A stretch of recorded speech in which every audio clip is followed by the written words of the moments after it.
Reels वाली बहू।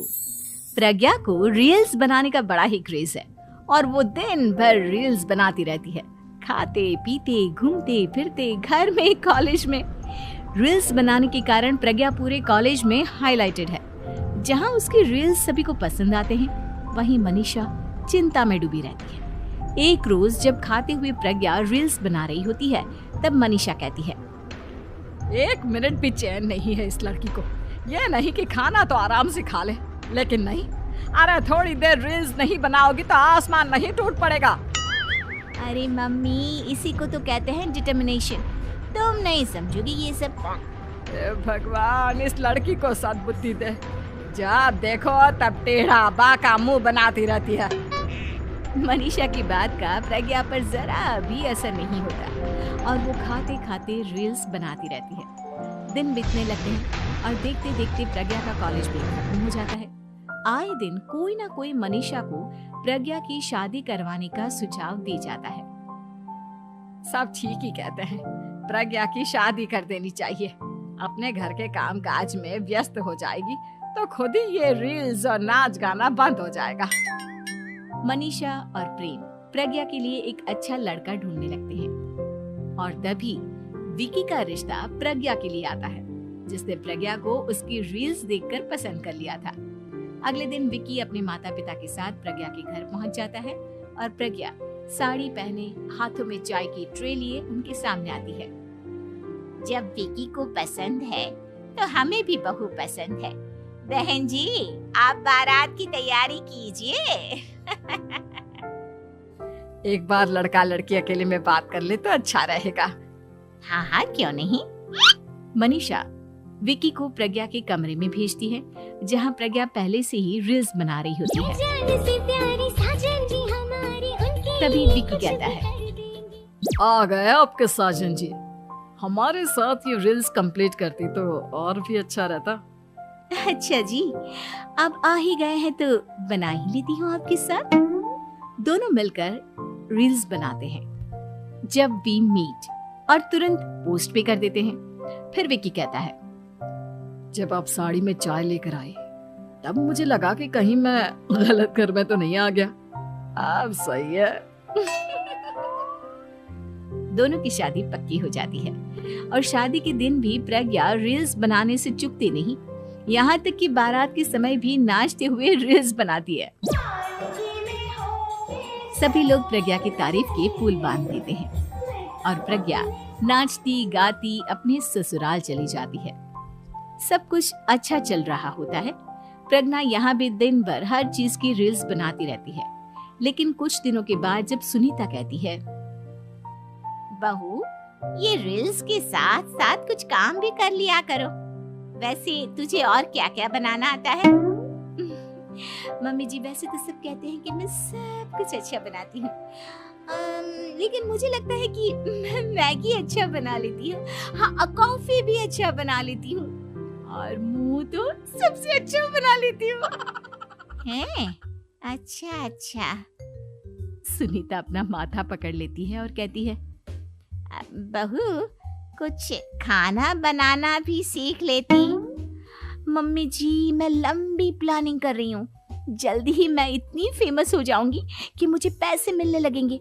हम दोनों सास बहू राज करेंगे, राज नौकर काम करेंगे और लोगों की तो लाइन लगेगी हमसे मिलने के लिए। तेरा दिमाग खराब हो गया है क्या बहू? हंसी मजाक तक ठीक है, लेकिन इस तरह घर नहीं चलते। जितना जल्दी हो इस घर के तौर तरीकों को सीख लो।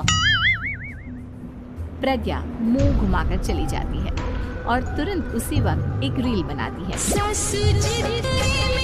ये देख सुनीता का गुस्सा 7वें आसमान पर चला जाता है और विकी के घर आते ही सुनीता उसे सब कुछ बताती है। विकी भी अब प्रज्ञा की इन हरकतों से परेशान हो जाता है। तुम टेंशन मत लो मम्मा, मैं देख लूंगा।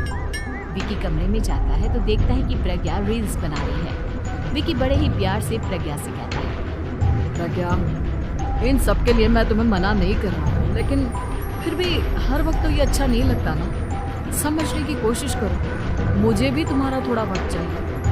मैं जब ऑफिस से आता हूँ तो मुझे समय देने की जगह इसी में लगी रहती है। तुम ज्यादा ही सोच रहे हो। तुम भी मेरे साथ रील्स बनाओ ना, तुम्हें भी बहुत अच्छा लगेगा। तुम्हें इज्जत से कोई बात समझ में नहीं आती क्या? दिमाग खराब हो गया है तुम्हारा इस चकाचौंध से। अगर तुमने अपना रवैया नहीं बदला तो मैं तुमसे दूर चला जाऊंगा। तुम ही रिश्ता लेकर आए थे, मुझे लड़कों की कमी नहीं थी और ना आज है। विकी दरवाजा पटककर चला जाता है। धीरे धीरे विकी प्रज्ञा से दूर होता जाता है। एक रोज मनीषा प्रज्ञा के ससुराल उससे मिलने जाती है। तब सुनीता उससे कहती है, बहन जी, अब आई हैं तो कुछ दिन यहाँ रहकर जाइएगा, आप ही का घर है। हाँ मम्मी, बहुत दिन हो गए तुम्हारे साथ एक भी रील नहीं बनाई मैंने। प्रज्ञा तुरंत अपने फोन में रील्स ऑन कर लेती है। ये सब मुझसे नहीं होता। तेरा ये भूत अभी तक नहीं उतरा क्या? बहन जी, आप कुछ कहती नहीं क्या इसे? जब आप ही कुछ नहीं कर पाई तो मैं कर ही क्या सकती हूँ। सास तो वैसी ही बदनाम है। शाम को घर की लाइट चली जाती है और मनीषा प्रज्ञा से कहती है, मेरे घुटनों में बहुत दर्द हो रहा है, तू लाइट का कुछ इंतजाम करना बेटा। अच्छा, कैंडल जला देती हूँ मम्मा। प्रज्ञा गाते हुए कैंडल जलाती है और खिड़की के पर्दे के पास रख देती है। मनीषा, जिसे बहुत दर्द हो रहा है, वो सो जाती है और प्रज्ञा हमेशा की तरह अपने रील्स में लग जाती है। उधर कैंडल की वजह से पर्दा आग पकड़ लेता है और मनीषा के कमरे में आग लग जाती है। बचाओ, कोई है, बचाओ। सभी भागते हैं और विकी कमरे की आग बुझाने में लग जाता है, लेकिन तब तक मनीषा आधी जल चुकी थी। मनीषा की हालत देख प्रज्ञा रोने लगती है। विकी मनीषा को तुरंत हॉस्पिटल ले जाता है और उसे एडमिट कराता है। विकी प्रज्ञा से कहता है, देख लिया ना, तुम्हारे इस नाच गाने की वजह से आज तुम्हारी माँ की जान जाते जाते रह गई। अब पता नहीं तुम और क्या चाहती हो। उधर डॉक्टर कहते हैं, इनकी हालत बहुत नाजुक है, आधे से ज्यादा जल चुकी है। प्रज्ञा रोती हुई मंदिर में जाती है और भगवान के आगे जाकर कहती है, भगवान, मेरी माँ को ठीक कर दो। मैं कसम खाती हूँ हाथ से ये रील्स बनाना छोड़ दूंगी। बस मुझे मेरी माँ वापस मिल जाए। 2 दिन बीत जाते हैं और मनीषा खतरे से बाहर आ जाती है। पेशेंट अब ठीक है, आप लोग उनसे मिल सकते हो। सब कोई मनीषा से मिलता है और प्रज्ञा सबके सामने अपना फोन तोड़ देती है।